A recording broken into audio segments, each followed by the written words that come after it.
Warning: the following content contains a lot of spoilers. If you don't want to get spoiled, feel free to click off this video and watch a different video of mine. You're free to come back here after you completed the anime. Viewers' discretion is advised. This season was even wilder than the first season. It had more insane scenes, more violence, and a crazy plot.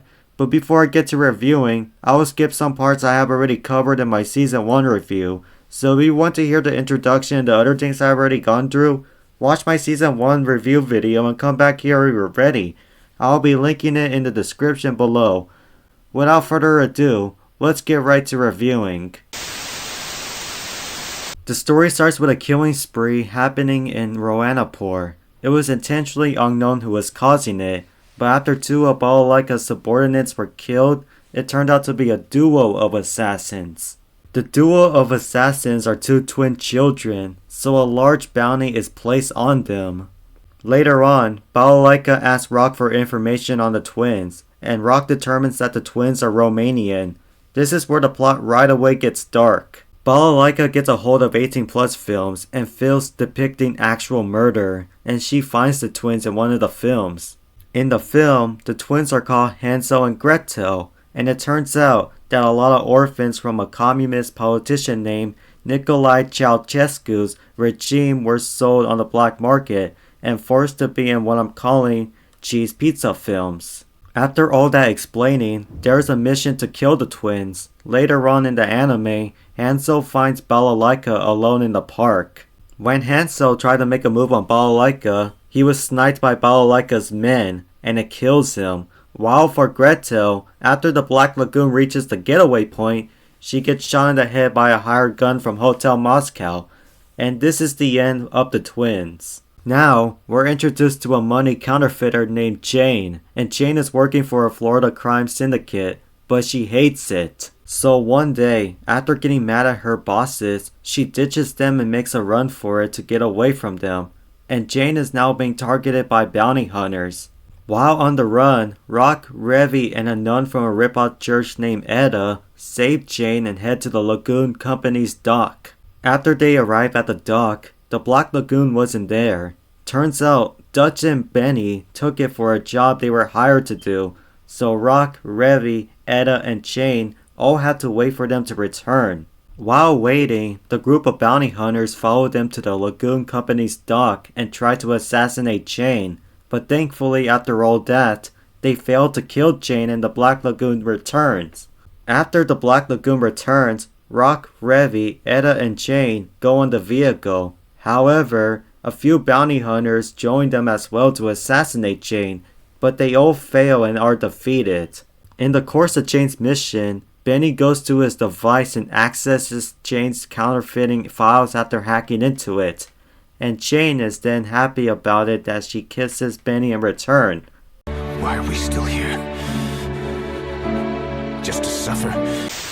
Our last mission is when Rock is hired by Balalaika to be her translator while in Japan.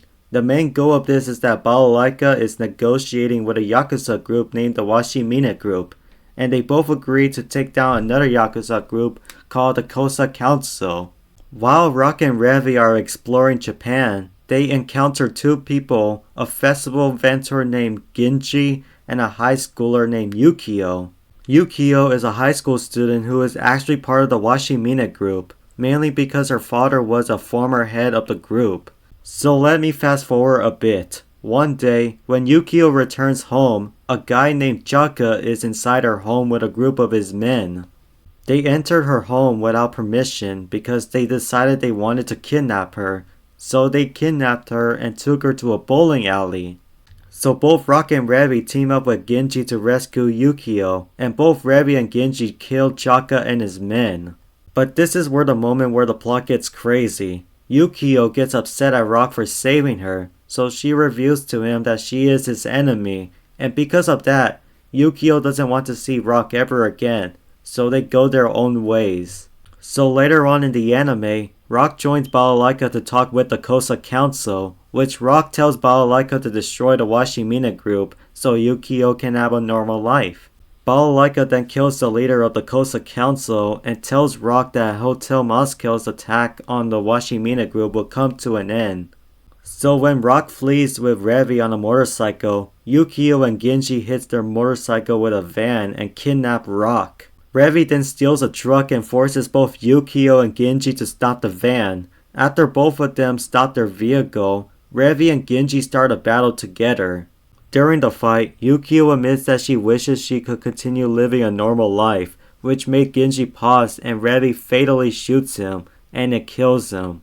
After that, Yukio apologizes to Rock for all the deaths she feels responsible for.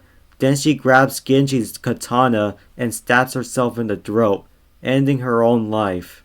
In the end, Rock returns to Roanapur, which the anime ends with Balalaika sending Rock a photo of Yukio and wishes to see Roanapur from the twilight he's in.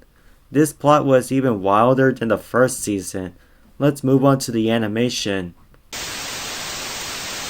The animation is about the same as season 1. It's pretty cold and the colors are sinister to watch. So I would say the animation is still good for season 2. So yeah, let's move on to the opening and ending themes. The opening is still the same one used in season 1. The only thing that was changed was the intro itself, but the song is still reused. The ending theme also uses the same song and outro as season 1, but there are 2 special endings for the third and last episode. The ending for the third episode is beautiful and sad to listen to. Since I already explained what happened with the twins in the plot, you remember why. The ending in the last episode is pretty laughable to me, but I like it. So yeah, let's move on to the voice acting. Since there are new voices in this season, the voice acting for the newer characters is pretty good and traumatic to watch. Every character has a fitting voice and I was locked in while hearing it. There was a huge amount of profanity being said, probably more than Suicide Squad Isekai, but this time, this anime uses it the right way at the right time. So yeah, let's move on to the pacing. The pacing is still similar to season 1. I was watching the anime pretty fast and was feeling entertained while watching it. So there isn't anything wrong with the pacing and it's all good. Time for my final review. Time for my final review for Black Lagoon the second Barrage. I'm placing Black Lagoon the second Barrage and please watch this immediately, in between Girls Last Tour and Black Lagoon Season 1. I enjoyed watching this season more than the first season due to more plot and action. Time for my final review. I hope you enjoyed this video. If you did, please leave a like and subscribe. And please follow my socials in the description down below. Also, stay tuned for next week because I'm reviewing the last part of Black Lagoon, Roberta's Blood Trail. Until then, this is Enjeru signing off.